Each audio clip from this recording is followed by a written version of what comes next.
mutated lumps, cancerous growths, so popular in a body horror subgenre. I guess it's because they are the ultimate symptom of the inevitable decay of human body? I don't know. Hello, my name is Grzegorz and welcome to Homemade Specials, where I'm trying to recreate some classic old-school practical special effects using regular household materials. And today is gonna be a little bit different. Usually I start with a vague idea of an effect and then look for materials to make it real. And today we're gonna start with a material. Maybe I should explain a little bit more. Maybe I should start from the beginning. I'm a desktop computer user, and as such I use a mouse, and as such I use a mousepad. And this mousepad I've definitely overused. It practically fell apart on me, don't worry, I have a new one already. But just as I was supposed to throw that one away, I peeled the fabric off, and what I saw amazed me. I mean, just look at that cracking, disgusting texture that formed over the years on this jelly cushion. I looked at it and I thought to myself, this terrible beauty cannot go to waste. I gotta do something with it. And I think I have finally figured out what. So first I have to cut it off, cut the cushion off from the pad. And it seems to be going quite easily. Nice. It's very sticky, this gel inside it. I hope it stays that way, because maybe I won't even need any glue to glue it to my skin. Practically ready-made prosthetic. But I'm sure you can blend it better with the skin around it. So now, in order to mix it better with a human skin, I think it needs to be a little bit more red. So I'm gonna take a little bit of my favorite red silicone,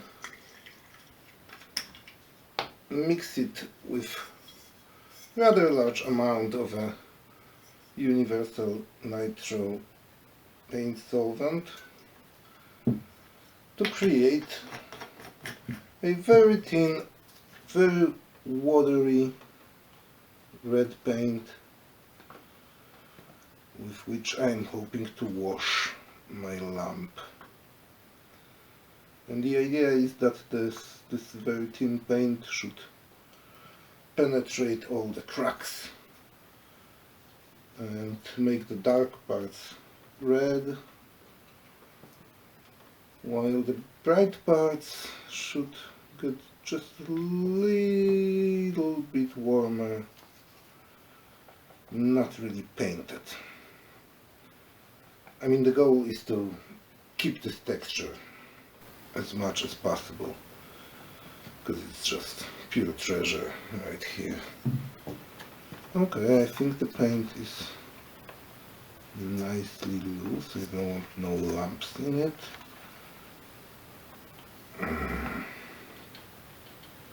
And let's see. Oh yeah, I think that's exactly what I was hoping for.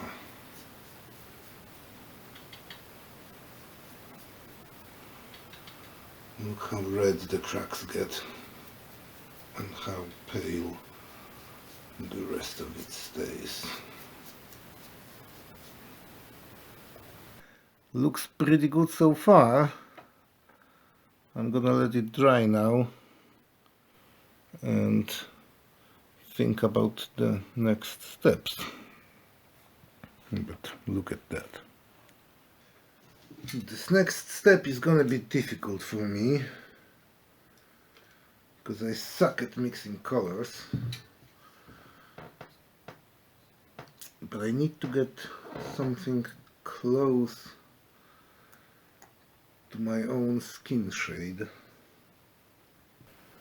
So I'm gonna take this beige silicone, mix it with some red paint, and then add just a drop of the paint solvent.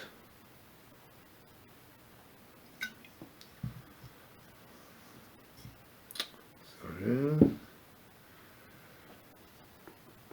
Okay, that's definitely not my skin tone, but maybe when the skin is irritated.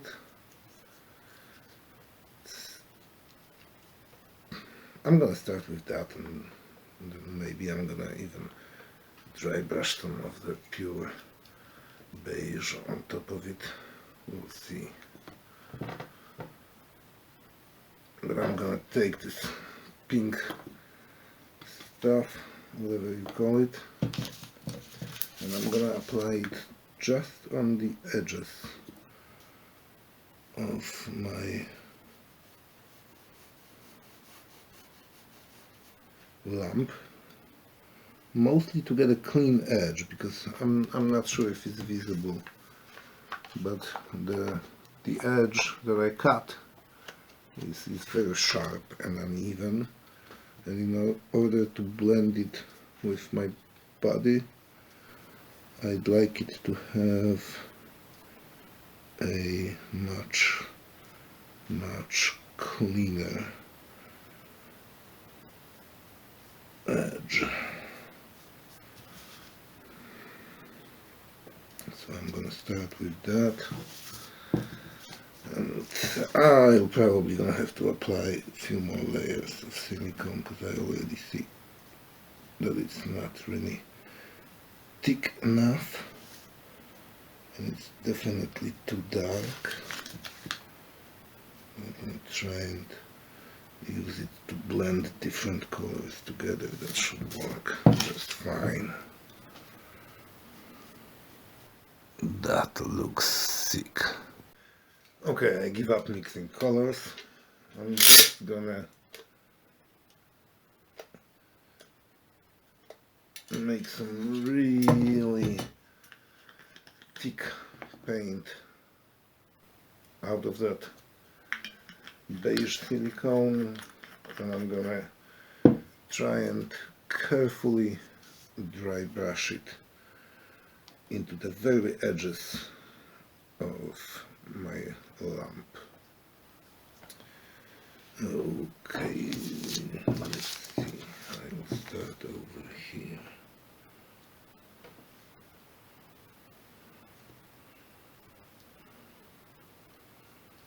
Oh yeah, it might just work, but we gotta be really careful to spread it right at the edge.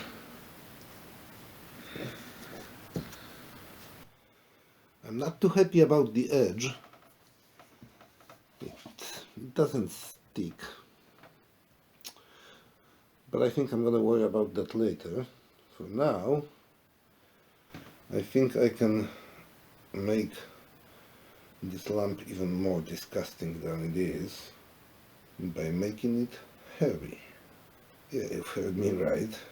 I got this hair right here, but now I'm just gonna use this needle to stick each hair individually into my cancerous growth. It will probably take forever, but that's how special effects work. And if you are wondering where I get this hair from, I can tell you right now, this is my hair, but it did not come from my head. So please let me know in the comments below what part of the body you think I cut this hair out of. It is really hard since the individual hairs are almost invisible. Will that be enough? I don't know. I'm hoping to use gelatin to fix the edges of the prosthetic and seal it better with my skin. Now, I never worked with gelatin before, so I looked online, checked some recipes, and we'll see, right? So I'm gonna start with glycerin. You can buy glycerin in basically any drugstore. I'm gonna measure a full spoon of glycerin. Yeah. Now this is just water. I'm gonna add pretty much the same amount of water.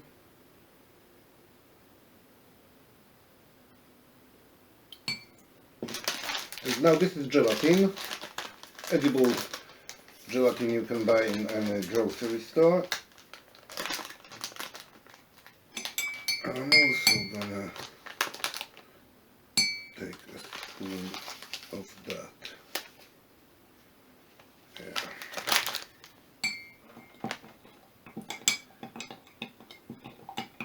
And now the trick is to slowly mix it. Heat it in the microwave gradually and mix it in between.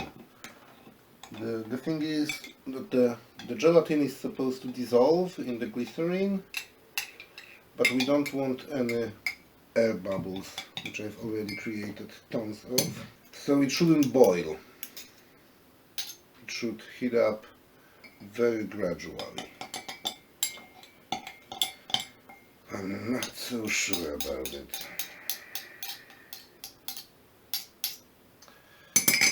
So yeah, let's try and heat it up.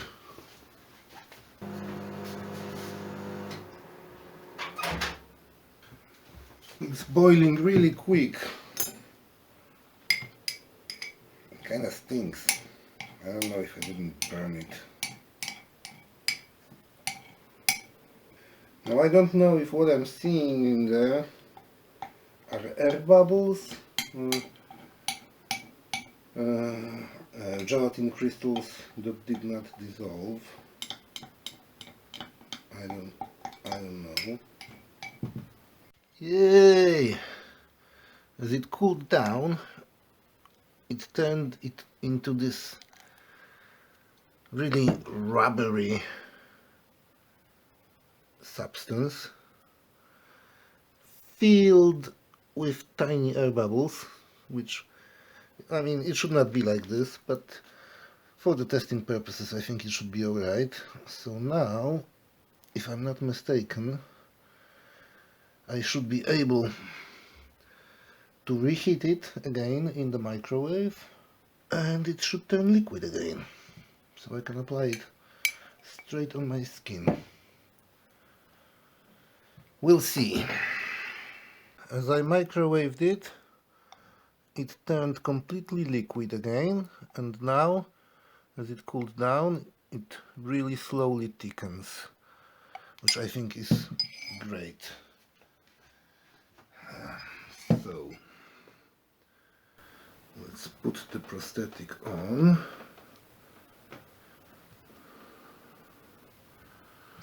And now, let's try to use some of this gelatin to fill the edges. Oh yeah, look at that. I've definitely applied way too much of it. I'm gonna have to train how to use it, but it definitely works really nice. Sadly, it covered all the hair that I meticulously plugged into this prosthetic earlier on. We'll see about that. And now the last step to integrate it better with my skin. I'm gonna take this matte makeup foundation and apply it to the edge and my skin, hopefully forming a smooth gradient. I'm not so sure about it so far, but maybe as it dries out. It's not perfect, but it's not bad either. And I think if I train a little bit more with applying all this stuff, I'd be able to avoid situations like this. You see? But basically, we're getting somewhere with it. Welcome to my kitchen. Now this next step is gonna be a little bit experimental. I wish for my lamp to produce a ugly green goo, and that's what we're gonna cook right now. But instead of using starch as usual, I'm gonna use a regular flour, because I don't want this goo to be clear, transparent, translucent. I want this goo to be milky. I think it's gonna be much more disgusting that way. So I'm gonna put a spoonful of flour in cold water, mix it really well, because we don't want any lumps. Yeah, I think it's mixed properly.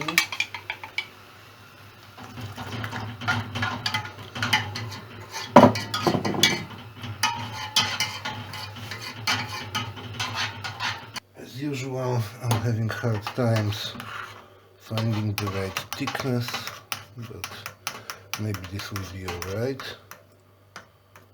Let's just add a little bit of color into this. Oh yeah.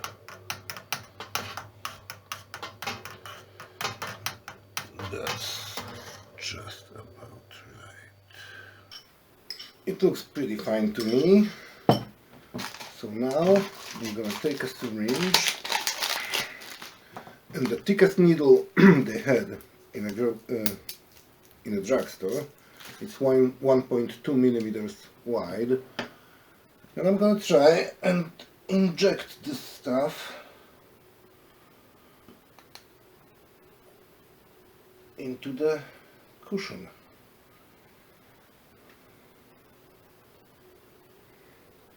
I kind of feel like Dr. Herbert West now.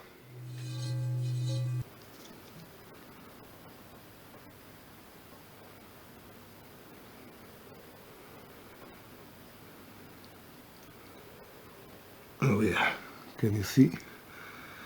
Can you see what's happening? Oh, I think that's too much, Stay inside. Stay inside. Oh yeah, now as I press it, look at that. Ah, that's disgusting.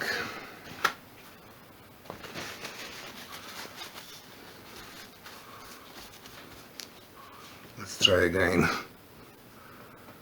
Oops, coming at the bottom. Oh yeah, look at that. Is it oozing?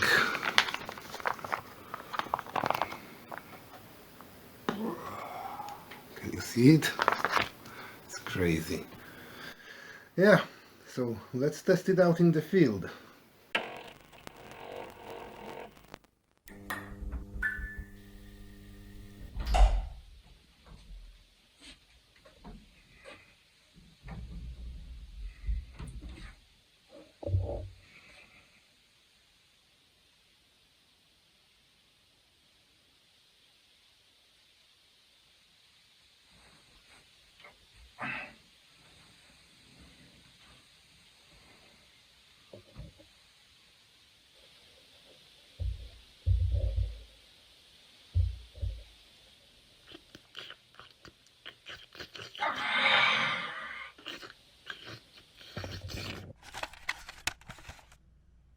So, did it work? I don't know. Partially, I guess. I mean, what I'm definitely happy about is the squishiness and the texture of the prosthetic that I think looks super disgusting.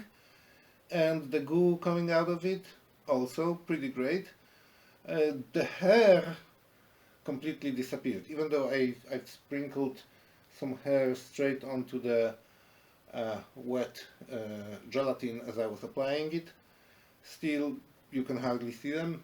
Maybe if I shot it better, I don't know. They were there, we can see them. Now, the makeup foundation was definitely too bright. You gotta excuse me, I have zero experience with this stuff, and when I was looking at those in the store, they actually all seemed too dark, and then at home, I mean, it's obviously not my skin tone, but it was covering pretty well, so it actually helped blend the edge. Just far from perfection, right? Now the edge itself, I've tried to apply the gelatin with a paintbrush, which worked much better, and as you can see, I actually did pretty decent job on the top edge, where I could actually see it. The bottom edge, not so much. The only explanation I have is that it's difficult to apply prosthetics on yourself and then film yourself. I still believe it was doable, but it would require at least two people to do it properly. And the biggest problem turned out to be the fact that this gelatin stuff is water solvent. So when my glue started to leak underneath the prosthetic, it basically started dissolving it from underneath, effectively making it fall off. What I'm really happy about is the fact that I discovered the gelatin. I mean, the material is pretty amazing, and what's coolest about it is that I could pretty much take all the stuff that I've used already, microwave it again, and it will become liquid again, and I can reuse it. I mean, you know how cheap I am, so for me, the material that I can recycle over and over is the best material you can imagine. I guess that's it for today. If you enjoy watching me failing at special effects, then of course hit that like button and that subscribe button, and of course, see you next time.